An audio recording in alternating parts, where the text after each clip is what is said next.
The view from the seventh-floor balcony never changed. Pine trees stretched toward the horizon in dark green waves, their tops swaying in the afternoon breeze. Below, Lake Superior reflected the pale October sky like hammered pewter.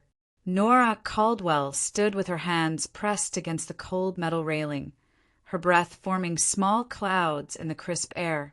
Her boss, David, stood beside her, his tie loosened after their 3-hour quarterly review meeting. "Operations Director," he said, extending his hand. "Effective immediately. 20% raise, full benefits package, and your own team. You've earned this, Nora." She shook his hand firmly, keeping her grip steady even though something inside her chest wanted to crack open. 7 years. 7 years of 80-hour weeks, of saying yes when everyone else said impossible, of fixing broken supply chains and negotiating contracts that saved the company millions. 7 years of being the person everyone called when things fell apart. "Thank you," she said. Her voice came out level, professional. "I won't let you down." David smiled, the kind of genuine smile that told her he actually meant what he said next. "You never have." Back inside, the office hummed with end-of-day energy. Keyboards clicked. Phones rang. Someone laughed at the water cooler. Nora walked to her desk and collected her things with deliberate calm, even though her hands wanted to shake. She had done it. She had actually done it. The drive home took 20 minutes through Lakewood Ridge's winding streets. Houses sat back from the road, separated by tall pines and the occasional birch tree. Wood smoke drifted from chimneys. Halloween decorations dotted front yards. Plastic skeletons, inflatable ghosts, carved pumpkins on porch steps. It was the kind of town where everyone knew everyone, where people still waved when you passed them on the sidewalk. Nora pulled into her driveway at 5:30. The house was a modest 2-bedroom ranch with white siding and black shutters.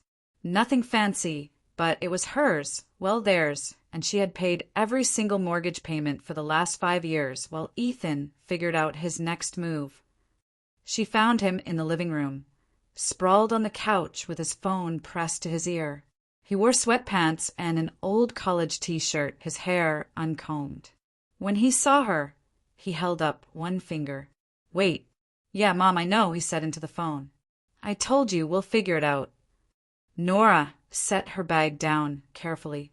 She took off her coat, hung it in the closet, walked to the kitchen, and poured herself a glass of water. Through the doorway, she could still hear him talking.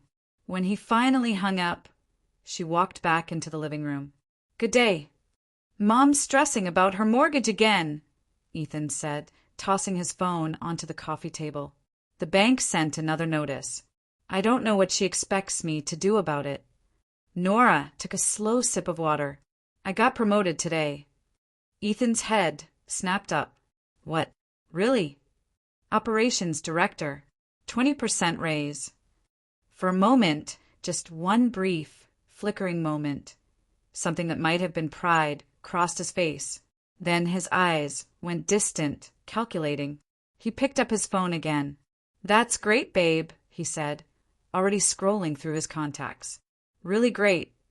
He tapped his mother's name, put the phone on speaker. Lorraine answered on the second ring. "Ethan? What is it now?" "Good news, Mom," Ethan said, and his voice had changed. It was brighter now, confident, the voice he used when he wanted something. "Nora just got promoted. Big raise. So relax. I'll pay your mortgage now. Problem solved." The water glass in Nora's hand suddenly felt very cold. She stood perfectly still, watching her husband smile at his phone like he had just solved a complicated equation. Lorraine's voice crackled through the speaker, sharp and satisfied. "Well, it's about time something good came from that marriage. Good job, son. At least now you can take care of your family instead of relying on that useless wife of yours who only thinks about herself." Nora didn't move. She didn't speak. She just stood there in her work clothes, the navy blazer she had ironed that morning, the practical flats that hurt her feet after 12 hours, and felt something inside her click into place like a lock turning. Ethan laughed. Actually laughed. I know, right? Finally, some breathing room. Tell her she should be grateful you're willing to handle the finances, Lorraine continued. A real man takes care of these things. Nora set her water glass down on the side table. The sound of it touching would made Ethan glance up. She smiled at him, a small, cold smile that didn't reach her eyes. I need to change, she said quietly. In the bedroom. She closed the door and leaned against it. Her reflection stared back at her from the mirror across the room, a woman in her mid-30s with dark hair pulled into a professional bun. Makeup still perfect, posture still straight. She looked exactly like someone who had just been promoted to operations director. She looked nothing like someone whose husband had just given away her raise without asking. Nora walked to the window and looked out at the backyard. The grass needed mowing. The fence needed painting. Everything needed something, and she was the one who paid for all of it.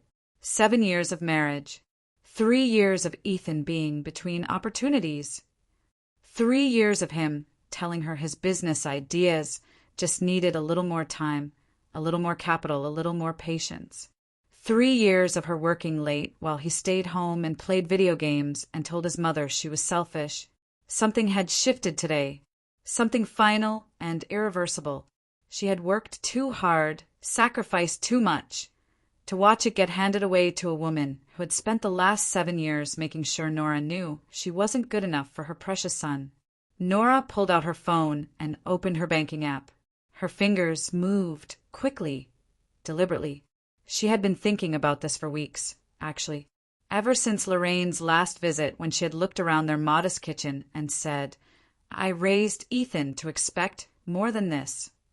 2 new accounts, 1 checking, 1 savings, both in her name only, perfectly legal, perfectly hers. She transferred half of everything, half of the checking account, half of the emergency fund, half of the money she had saved while Ethan spent 3 years finding himself. It took less than 5 minutes. When she was done, she changed into jeans and a sweater, pulled her hair out of its bun, washed off her makeup. When she looked in the mirror again, she looked different. Softer, maybe. But she didn't feel soft. She felt sharp. Dinner was quiet. Nora made pasta with Jared sauce. Nothing fancy. They ate at the small kitchen table while Ethan scrolled through his phone, occasionally showing her memes she didn't laugh at. Mom invited us over tomorrow night, he said through a mouthful of spaghetti. She wants to celebrate your promotion. Nora twirled pasta around her fork. How thoughtful. Yeah, she's excited. She's making that pot roast you like. Nora had never once said she liked Lorraine's pot roast. It was always dry, overcooked, served with a side of passive-aggressive comments about how Nora should learn to cook like a proper wife. Sure, Nora said. Tomorrow night. Ethan grinned, missing everything. Great. I'll tell her. After dinner, while Ethan settled back onto the couch with a beer and a basketball game, Nora grabbed her keys. Going out. Ethan asked without looking away from the TV. Just for a drive. Need to clear my head. Cool. Don't forget we need to talk about Mom's mortgage payment schedule. Nora closed the door behind her without answering. The Rusty Anchor sat on the edge of town. A dive bar with fishing nets on the walls and the perpetual smell of fried food and old beer. Tyler had worked there for 6 years, saving up for culinary school while pulling draft pints and listening to the town's problems. Nora found him behind the bar, wiping down glasses with quick, efficient movements. He saw her walk in and immediately poured her a whiskey neat. No questions asked. The bar was half full with the usual crowd, fishermen, retirees, couples on cheap date nights. Classic rock played from the jukebox in the corner. Nora sat on a stool at the far end, away from everyone else. Tyler slid the glass across to her and leaned on the bar. Rough day. Got promoted. His eyebrows shot up. That's amazing. Why do you look like someone died? Nora took a sip. The whiskey burned going down, warm and sharp. Ethan told his mother He'd pay her mortgage with my raise. Didn't ask me, just decided. Tyler's jaw tightened. He had never liked Ethan, but he had kept quiet for her sake. Now, though, she could see anger flashing in his eyes. Please tell me you're joking. Speakerphone. She called me useless. He laughed. Tyler put the glass he was holding down very carefully, like he was afraid he might break it. Nora. I know. What are you going to do? She stared at the amber liquid in her glass, watching the way the bar lights reflected in it. Something smart. Meaning I'm done paying for people who spit on me. Tyler studied her face for a long moment. Then he nodded slowly. Good. You think I'm terrible. I think you're finally standing up for yourself. About damn time. He refilled her glass without being asked. What do you need? Nothing yet. Just needed someone to know. I'm here. Whatever you need, whenever you need it. Nora squeezed his hand across the bar. Her little brother had always been protective, even when they were kids, and she was supposed to be the one protecting him. Their parents had died in a car accident when she was 22 and he was 16. She had raised him, put him through high school, helped him figure out who he wanted to be. They were all each other had. Don't do anything stupid, she said. Tyler smiled, sharp and knowing. That's your department now. She stayed for one more drink, then drove home through streets that were nearly empty. When she got back, Ethan was asleep on the couch, beer bottle still in his hand. The TV was on, playing some late-night talk show to an audience of one unconscious man. Nora turned off the TV, left the beer bottle where it was, went to bed in the guest room. She slept better than she had in months. The next evening, Lorraine's house sat near the lake with the kind of stubborn dignity that came from years of deferred maintenance. The cedar siding was weathered gray. The porch sagged slightly on the left side, and wind chimes hung from every available surface, creating a constant tinkling soundtrack. It was the house where Ethan had grown up, where Lorraine had raised him alone after her husband died, where every family gathering became an opportunity for Lorraine to remind Nora that she would never be good enough. Ethan parked in the gravel driveway. As they walked up to the porch, Nora could smell pot roast and something burning. Probably the dinner rolls Lorraine always forgot about in the oven. Lorraine met them at the door wearing an apron and a tight smile. She was a small woman with steel gray hair cut short, sharp features, and eyes that constantly evaluated and found Nora lacking. There's my successful boy, she said, hugging Ethan and completely ignoring Nora. Come in, come in. Dinner's almost ready. The house smelled like overcooked meat and pine sol. The furniture was dated but clean, covered in crocheted blankets and throw pillows. Family photos covered every wall. Ethan at various ages, Lorraine and her late husband, Ethan's college graduation. There were no photos of Nora, not even wedding photos. Those, Lorraine had explained years ago, didn't match the aesthetic. They sat at the dining room table, which was set with Lorraine's good china. The dishes she only brought out for special occasions. Tonight apparently qualified, celebrating the money her son was going to give her. Lorraine served the pot roast with a flourish. I thought we should mark this occasion properly. It's not every day we get good news in this family. Nora cut into her meat. It was gray and tough, swimming in a watery gravy. She chewed methodically and said nothing. So, Ethan, Lorraine continued, we should talk about the payment schedule. My mortgage is 3 months behind, and the bank is threatening foreclosure. I was thinking if you could give me $3,000 a month. That should cover it and give me a little breathing room. $3,000 a month. Nora's fork paused halfway to her mouth. Ethan nodded eagerly. Yeah, Mom, that should be fine. With Nora's raise. Actually, Nora said quietly, setting down her fork, my raise is 20% of my salary. After taxes, that's about $800 more per month. The room went silent. Lorraine's eyes narrowed. What? 800, not 3,000. Well, you must have savings, Lorraine said, her voice sharpening. Surely you've been putting money away. Ethan told me you're good with finances. I have savings. For our future. For emergencies. Yes, an emergency, Lorraine snapped. I could lose my house. Nora took a sip of water. Have you considered getting a job? Lorraine's face flushed red. I'm 63 years old. I raised a child alone. I sacrificed everything for Ethan. Now it's his turn to take care of me. Ethan doesn't have a job. He will. Soon. And when he does.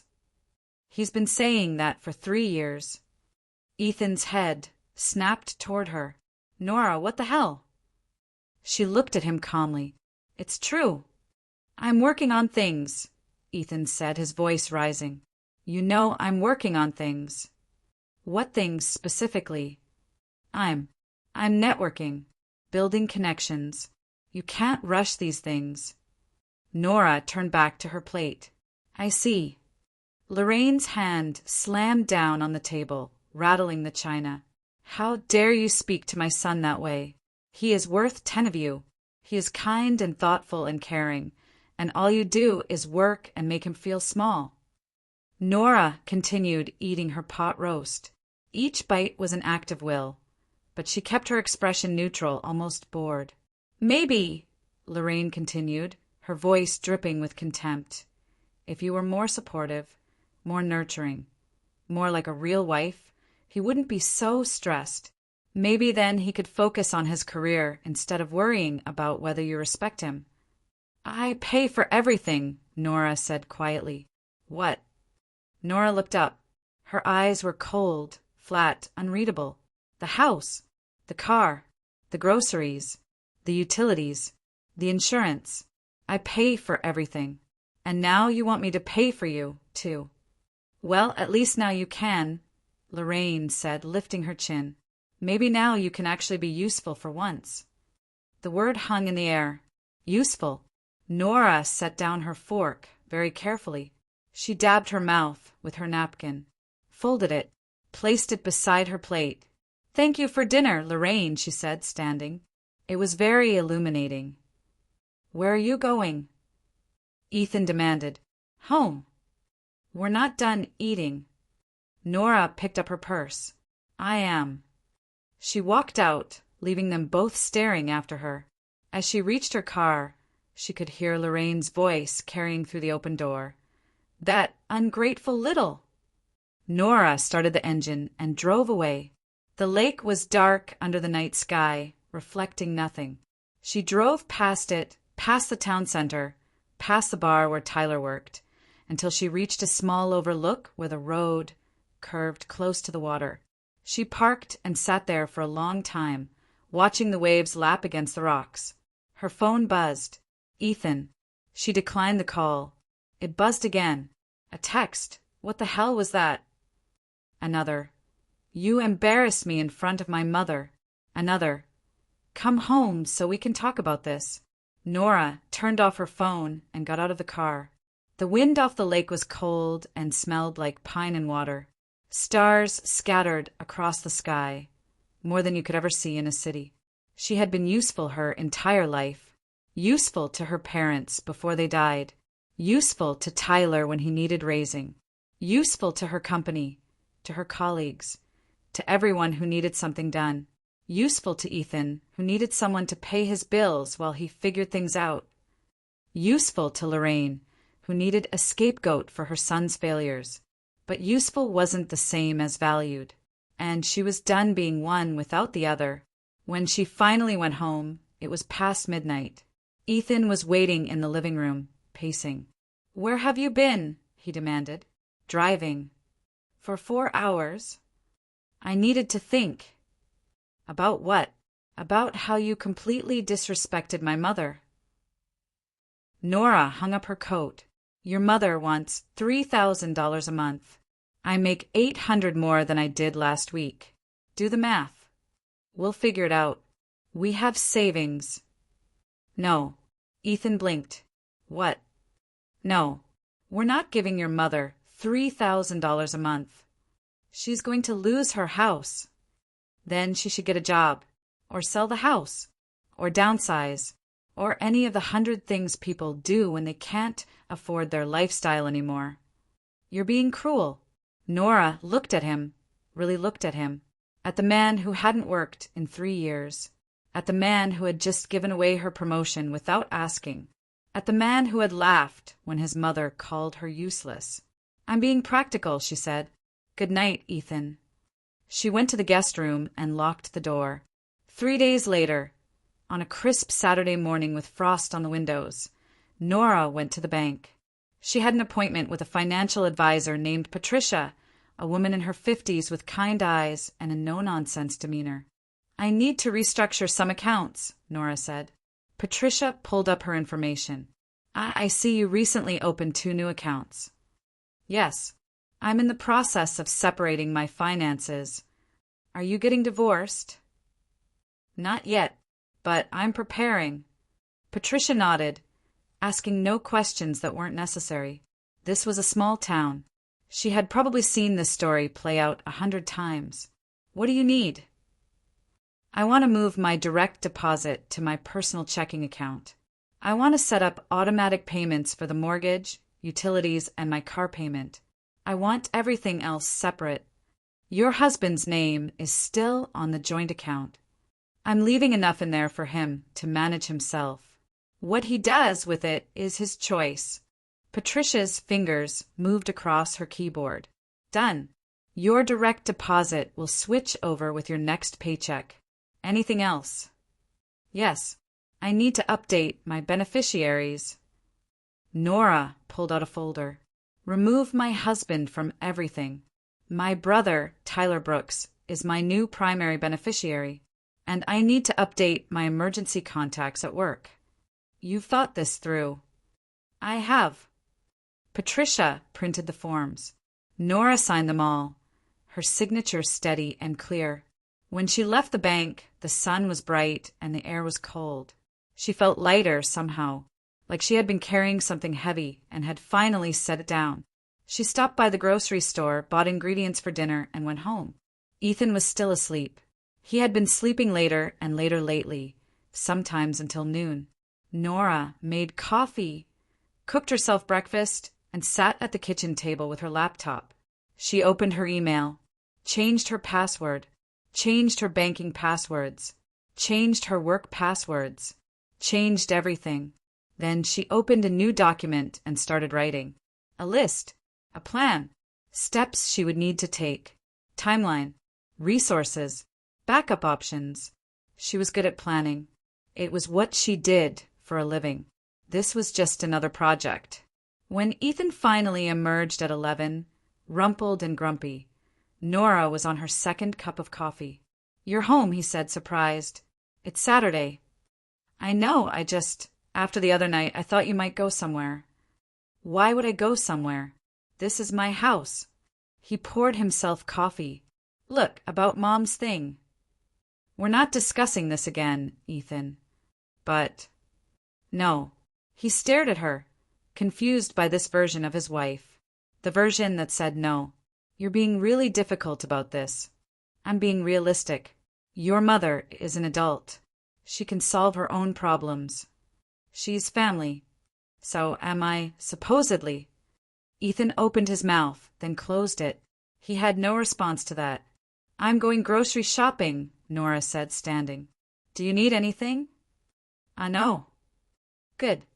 She grabbed her purse and left him standing in the kitchen, looking lost. At the store, Nora bought food she actually liked. Fresh vegetables instead of frozen. Good coffee instead of whatever was on sale. A nice cut of salmon.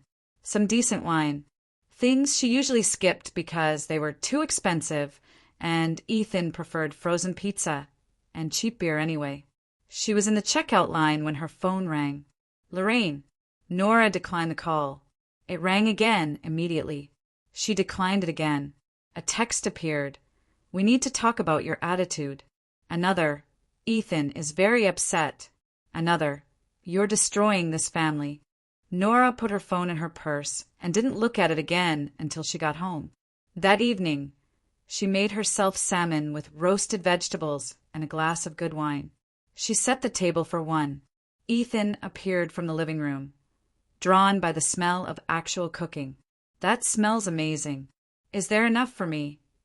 Nora looked at him. I made enough for myself. Oh, there's frozen pizza in the freezer. He blinked, hurt crossing his face. Seriously. Seriously. Nora, what is going on with you? She took a bite of salmon. It was perfect. Nothing's going on. I'm just tired of being useful. What does that even mean? It means I'm done making your life easier while you make mine harder. I don't make your life harder. You gave away my raise without asking me. Your mother insulted me in front of you, and you laughed. You haven't worked in 3 years, and you have no plans to start. So yes, Ethan, you make my life harder. His face flushed red. I'm your husband. Then act like it. She finished her dinner in silence, while he microwaved a pizza and ate it standing at the counter, shooting her wounded looks that bounced off her like rain off a roof. Monday morning, Nora arrived at work early. The building was quiet, most people not arriving until 8 or 9. She liked these early hours, when the office belonged to just a few dedicated souls, and she could think without interruption. Her new office was on the 7th floor, corner position with windows overlooking the lake. It wasn't extravagant, but it was hers. She had a real door, a bigger desk, space for the team she would be building.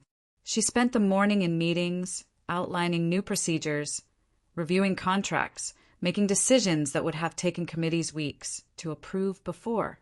This was the power that came with her promotion, the authority to actually make things happen. At lunch, she stayed at her desk, eating a salad while reviewing a complex supplier contract. Her phone rang. Ethan. She let it go to voicemail. He called again. She ignored it again. A text. Can you call me? Need to talk. Another. It's important. Nora finished her salad and went back to work. At 3 o'clock, her office phone rang. Her assistant, a efficient woman named Brianna, appeared in her doorway, looking apologetic. I'm so sorry, but there's someone here to see you. He says it's urgent. Nora looked up. Who? Says he's your husband. Ethan appeared behind Brianna, wearing jeans and a jacket, his hair hastily combed. Nora, I need to talk to you. I'm at work. It's important. Nora looked at Brianna. It's fine. Close the door, please. When they were alone, Ethan paced her new office, taking in the windows, the desk, the credenza. Nice space. What do you want, Ethan? I need access to your bank login. Nora set down her pen. Excuse me. Your bank login. I need to transfer some money for Mom's mortgage. The first payment is due, and I can't find the joint account information. That's because I moved the money. His eyes widened. You what? I separated our finances. You have access to the joint account, which has enough money for groceries and your personal expenses. My income goes into my personal account now. You can't do that. I already did. Nora, that's our money. We're married. And as your wife, I'm making sure we have financial security, which means not giving $3,000 a month to your mother. Ethan's face went red. She's going to lose her house. Then perhaps she should have managed her finances better. You're a horrible person. Nora stood up. Her voice stayed calm, but her eyes were ice. I'm a person who's been supporting an unemployed husband and his ungrateful mother for years. I'm a person who just got promoted because I'm good at my job. And I'm a person who is done being taken for granted. Now leave. I have work to do. Nora. Leave, Ethan, or I'll call security. He stared at her like he had never seen her before. Maybe he hadn't. Maybe he had only ever seen the version of her that said yes, that gave in, that made things easy for him. He left without another word. Brianna appeared in the doorway a minute later, concern on her face. Are you okay? I'm fine. Thank you. If you need anything. I know. Thank you, Brianna. When her assistant left, Nora sat back down and returned to her contract review. Her hands weren't shaking. Her concentration didn't waver.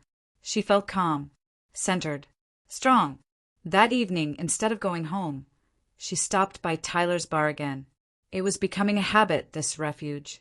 He saw her come in and had whiskey poured before she reached the bar. Rough day. Ethan showed up at my office. Tyler's jaw clenched. What did he want? My bank login so he could pay his mother's mortgage. Please tell me you didn't give it to him. I told him to leave. Tyler grinned. That's my sister. They sat in comfortable silence for a moment. The bar was busier tonight, Monday night football drawing a crowd. TVs mounted on the walls showed different games, and the air smelled like hot wings and beer. How long are you going to stay with him? Tyler finally asked. Nora turned her glass in slow circles on the bar. I'm working on an exit strategy. Need help? Not yet, but soon maybe. Anything. Name it. A commotion at the other end of the bar drew Tyler away. Nora nursed her drink and watched the game without really seeing it. Her mind was elsewhere, calculating. Ethan's name was on the house, but she had paid every mortgage payment. The car was in her name, the insurance hers. The savings had been her income. Legally, what was hers? What could she take? What would she need? She pulled out her phone and Googled divorce lawyer Lakewood Ridge. 3 options came up. She saved all 3 numbers. When she got home that night, Ethan was on the couch again, but this time he wasn't watching TV. He was just sitting there, phone in his hands, staring at nothing. We need to talk, he said when she came in. I'm tired. Nora, please. Something in his voice made her stop. He sounded defeated. She hung up her coat and sat in the chair across from him, not next to him on the couch. The distance was intentional. What? I called my old company today, the one I worked at before we got married. Nora waited. They had a position opening up. Nothing huge, but decent pay. I thought maybe. That's good, Ethan. They said no. Why? He wouldn't meet her eyes. They said some things about my previous employment, about taking credit for projects that weren't mine. The room went very quiet. Nora's voice was careful, controlled. What projects? They wouldn't say specifically, just that HR had received information and they couldn't rehire me based on their findings. Understanding dawned slowly, cold and clear. They talked to me. What? When you applied, they must have called your references. You listed me, remember? 3 years ago when you were job hunting. You put me down as a reference. Ethan's face went pale. What did you tell them? I didn't tell them anything. I never got a call. Then how? They must have looked deeper into your employment history, seen what projects you worked on, compared them to what I worked on at the same time. She paused. The supply chain reorganization, the vendor consolidation, the inventory optimization system, those were mine, Ethan. You just happened to be in meetings about them. I contributed. You sat in meetings. I did the work. That's not fair.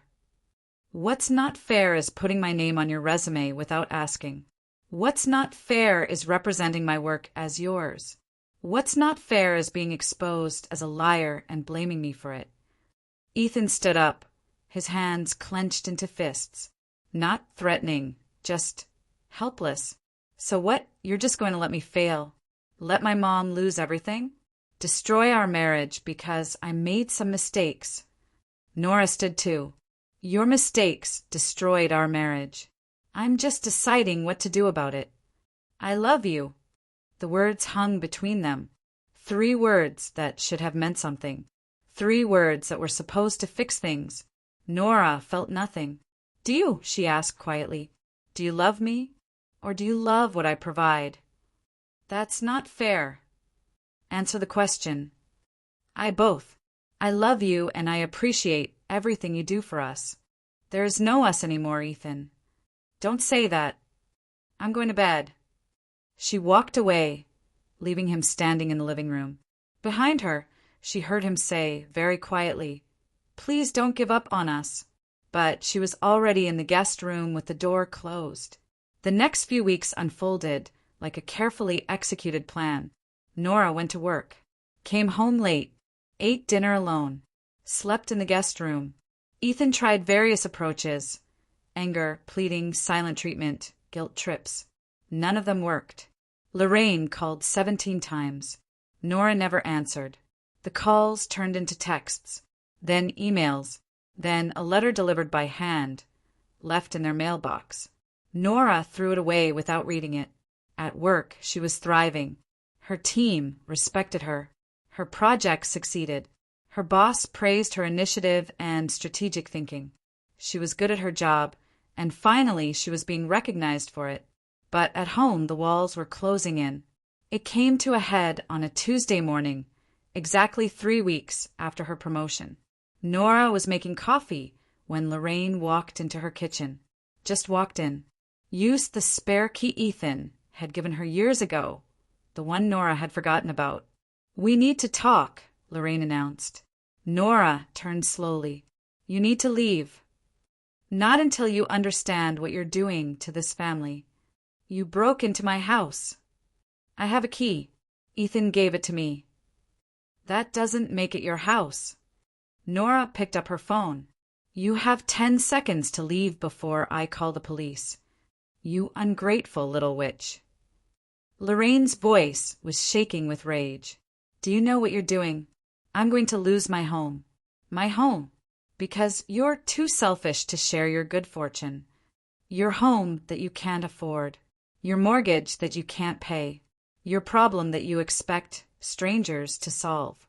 Ethan is not a stranger. Ethan is unemployed. Because you poisoned his references. You sabotaged him. I did nothing. His own lies caught up with him." Lorraine stepped closer, her face twisted with fury. "He was fine before you. He had a good job, a good life. Then you came along with your ambition and your cold heart, and you made him feel like he wasn't enough. You broke him." Nora set down her phone. When she spoke, her voice was quiet, but every word landed like a stone dropping into still water. "I didn't break him. He was already broken. I just stopped fixing him. He needs support. He needs encouragement. He needs a wife who believes in him. He needs a job and a reality check and a mother who stops making excuses for him." Lorraine's hand shot out and grabbed Nora's arm.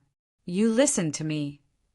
Nora looked down at the hand on her arm, then up at Lorraine's face. Her expression didn't change, but something in her eyes must have communicated a message, because Lorraine's grip loosened. "Take your hand off me." Lorraine didn't move. "Now." Lorraine released her. "You're destroying him." "No, I'm saving myself. There's a difference. He's your husband. He's a grown man who needs to take responsibility for his own life. And you need to leave my house. Now." "Or what?" Nora picked up her phone and dialed 911. She held Lorraine's gaze while the operator answered. "Yes, I need to report a trespasser in my home. She has a key she was given without my knowledge, and she's refusing to leave. My address is—" Lorraine snatched her purse off the counter and headed for the door. "This isn't over." "Yes," Nora said calmly. "It is." The door slammed. Nora apologized to the operator, explained it was resolved, and hung up. Then she took the spare key from the hook by the door, the one Lorraine must have dropped on the counter, and put it in her pocket. She made her coffee, drank it, went to work. But inside, a clock was ticking down. The final confrontation was coming. That night, Ethan came home with flowers. Cheap ones from the grocery store, carnations dyed unnatural colors. He held them out like an offering. "I'm sorry." Nora looked at the flowers. At him. For what, specifically? For everything.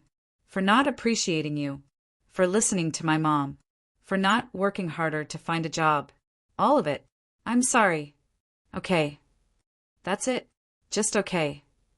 What do you want me to say, Ethan? That you forgive me. That we can work on this. Nora took the flowers, put them in a vase with water, arranged them mechanically. I need you to move out. Silence. What? I need space. I need time to think. And I can't do that with you here.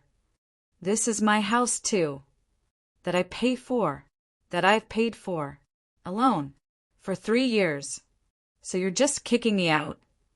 I'm asking you to give me space. Go stay with your mother.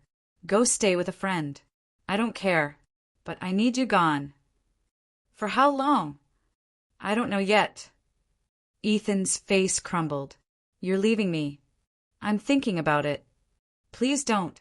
Nora, please. I'll change. I'll get a job. I'll tell Mom to back off. I'll do whatever you want. I don't want anything from you anymore, Ethan. That's the point. He stood there, flowers in a vase between them, looking lost. I love you. I know you do, but it's not enough. What else is there? Respect, partnership, effort, all the things you stopped giving me years ago. I can. Pack a bag, Ethan. I want you gone by tomorrow. She walked past him to the guest room, locked the door, sat on the bed and waited for the sound of breaking glass, of yelling of rage. Instead, she heard nothing. Then, after a long time, she heard footsteps, a bag being dragged from the closet, drawers opening and closing, the front door opening, closing, his car starting, driving away. Nora sat in the quiet house and felt nothing. Not relief, not guilt, not satisfaction, just a vast, empty calm, like she had been holding her breath for 3 years, and finally she could exhale. She slept in the master bedroom that night, in her own bed, in her own house, alone. The next morning, Nora woke to 7 missed calls and a dozen text messages, all from Ethan. She deleted them without reading and got ready for work with methodical precision. Coffee, shower, professional clothes, makeup, hair. In the mirror, she looked the same as always, but she felt different, lighter, clearer. At work, she scheduled a meeting with HR. The woman who met with her, Catherine, was in her 50s with reading glasses on a chain and a kind but professional demeanor. What can I help you with? I need to update my emergency contacts and my beneficiaries on all my accounts. Catherine pulled up her file. Of course. What changes are you making? Remove my husband from everything. Add my brother, Tyler Brooks, as primary contact and beneficiary. Catherine's typing paused for just a moment. All right. Are you sure about this? Completely. I'll need you to sign some forms. They spent 30 minutes going through paperwork, insurance forms, retirement account forms, emergency contact forms. Nora signed each one with a steady hand. Is there anything else? Catherine asked gently. Actually, yes. Can you recommend a good divorce attorney? Catherine's expression didn't change. I know someone. Let me get you her card. She returned with a business card for Rebecca Martinez, attorney at law, specializing in family law and divorce. The office was 2 towns over, far enough that word wouldn't spread immediately through Lakewood Ridge's gossip network. Thank you, Nora said. Take care of yourself, Catherine said, and there was genuine warmth in her voice. Nora called the lawyer from her office, made an appointment for Friday afternoon. When she hung up, she felt the final piece of her plan click into place. Thursday morning, Lorraine showed up at Nora's workplace. Brianna came to Nora's office looking stressed. There's a woman in the lobby demanding to see you. She says she's your mother-in-law and she won't leave until she talks to you. Nora closed her laptop. Call building security. Are you sure? Completely sure. 5 minutes later, David appeared at her door. Everything okay? I heard there was some kind of situation. My mother-in-law is having trouble understanding boundaries. Security is handling it. Do you need to take the day off? No, but thank you. He studied her for a moment. If you need anything, let me know. We value you here, Nora. I appreciate that. After he left, she watched from her window as security escorted Lorraine to her car. Lorraine was gesturing wildly, clearly yelling, but she was leaving. That was what mattered. Her phone rang. Ethan, your mother just made a scene at my workplace. I know, I'm sorry. Where is she now? On her way home, I think. Tell her if she comes here again, if she comes to my house again, I'm getting a restraining order. Nora, please. I'm serious, Ethan. I'm done with this. I'm done with her. And I'm almost done with you. She hung up. Friday afternoon, Nora sat in Rebecca Martinez's office. It was a small practice, neat and professional, with diplomas on the wall and family photos on the desk. Rebecca herself was around 40, sharp-eyed and direct. Tell me your situation, she said. Nora laid it out cleanly without emotion. The marriage, the unemployment, the financial disparity, the mother-in-law, the constant disrespect, the promotion, the final straw. Rebecca took notes on a legal pad. When Nora finished, she nodded. This is straightforward. Wisconsin is a no-fault divorce state, and since you've been the sole provider for 3 years, we have clear documentation. You said you kept records. Every pay stub, every bank statement, every bill I paid. Good. Assets. The house is in both names, but I've made every mortgage payment. We have receipts. Car is in my name alone. No children. Retirement accounts. Mine is substantial. He doesn't have one. In Wisconsin, marital assets are divided equally unless there are extenuating circumstances. Since he hasn't contributed to the household income in 3 years, we can argue for a different division. He could also request spousal support. He never worked. By choice. It doesn't matter. 3 years is enough time for a judge to consider it. We can argue against it, but you should be prepared for the possibility. Nora's jaw tightened. He doesn't deserve a penny. Legally, that may not matter, but we'll do our best. Rebecca leaned forward. Do you want to pursue this? Yes. It's going to get ugly. His mother seems involved. She is, but I don't care anymore. Then let's begin. I'll draft the paperwork. You'll need to decide how you want to serve him. What are my options? You can have him served by a professional, or you can serve him yourself if you're comfortable with confrontation. Nora thought about it. I'll serve him myself. Rebecca raised an eyebrow. Most people prefer to avoid that. I want him to hear it from me. All right, I'll have the papers ready by Wednesday.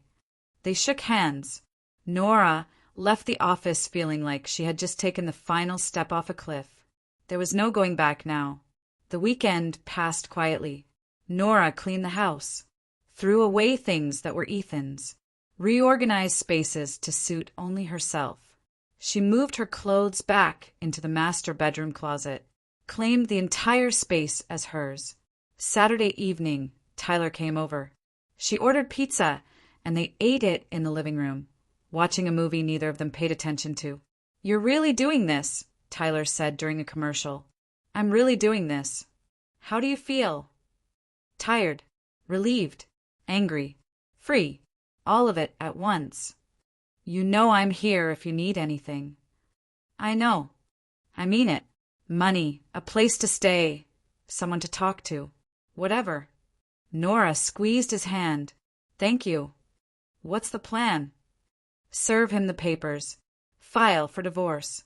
Move on with my life. Just like that. Just like that. Tyler grinned. Damn, sis. You're ice cold. I've had practice. Wednesday afternoon, Nora picked up the divorce papers from Rebecca's office. They came in a manila envelope, thick with legal documents. She held them in her hands, feeling their weight. "You can still change your mind," Rebecca said. "I won't." "Then good luck." Nora drove to Lorraine's house. She knew Ethan was staying there. His car was in the driveway. She knocked on the door. Lorraine answered, her face immediately hardening when she saw who it was. "What do you want?" "To speak to Ethan." "He doesn't want to talk to you." "That's unfortunate, because I have something for him." Lorraine tried to close the door. Nora put her foot in the way. "Move," Lorraine hissed. "No. I'll call the police." "Good. Call them. I'll tell them about how you trespassed in my home, how you've been harassing me at work, how you've been making threats." Lorraine's eyes narrowed. "You have no proof." "Security cameras don't lie." She was bluffing, but Lorraine didn't know that. "Ethan!" Lorraine called over her shoulder. "Your wife is here." Ethan appeared behind his mother, looking haggard. He hadn't shaved. His clothes were wrinkled. He looked like he hadn't slept in days. "Nora." She held out the envelope. "For you." "What is it?" "Divorce papers." The word seemed to suck all the air out of the porch. Ethan stared at the envelope like it might bite him. You're serious?" "Completely. But I thought we were just taking a break." "No, Ethan. We're done." He took the envelope with shaking hands. "Please don't do this." "I already have." "We can fix this. I'll get a job. I'll do better. It's too late." "It's never too late." Nora looked at him, at this man she had married 7 years ago, and felt a wave of something that might have been pity. But it wasn't strong enough to change her mind. "You need to sign those papers. My lawyer will be in touch about the details. Don't contact me again unless it's through legal channels." "Nora." She turned and walked away. Behind her, Lorraine started yelling, her voice shrill and furious. Ethan said nothing, just stood there holding the envelope. Nora got in her car and drove away without looking back. 2 weeks later, Ethan finally responded through his own lawyer. He wanted half the house, half the savings, spousal support for 3 years, enough time for him to get back on his feet. Rebecca called Nora into her office to discuss. "He's asking for a lot." "He always does." "We can fight this. We have documentation that you've been the sole provider, but a judge might still award him something." "How much?" "Hard to say. Maybe a third of the house equity. Maybe some limited spousal support. It depends on the judge and how good his lawyer is." "I'm not giving him anything." "Nora, that may not be realistic." "Then we go to court. We lay out every bill I paid, every opportunity he wasted, every lie he told. We show the judge exactly who he is." Rebecca leaned back in her chair. "That could get expensive. Court costs, expert witnesses, forensic accounting." "I don't care. He doesn't get to ride my success anymore." "All right, I'll prepare for trial." But 3 days before their first court date, Ethan's lawyer called Rebecca. They wanted to settle. "He'll waive spousal support if you give him $30,000 and let him take his name off the mortgage without penalty." Rebecca relayed this to Nora over the phone. $30,000. 6 months of her salary before taxes. It was extortion, but it was also freedom. "Tell them yes. On one condition." "What's that?" "He and his mother sign a no-contact agreement. They don't call me, don't come to my house, don't come to my workplace. If they break it, they owe me double the settlement. I'll propose it." They accepted. 1 month later, Nora sat in Rebecca's office, signing the final papers. Ethan sat on the other side of the room with his lawyer, not meeting her eyes. When it was done, Rebecca said, "You're officially divorced." Nora stood up, collected her copies of the documents, walked out without looking at Ethan once. In the parking lot, she sat in her car for a long moment. Then she called Tyler. "It's done." How do you feel? She thought about it. Free.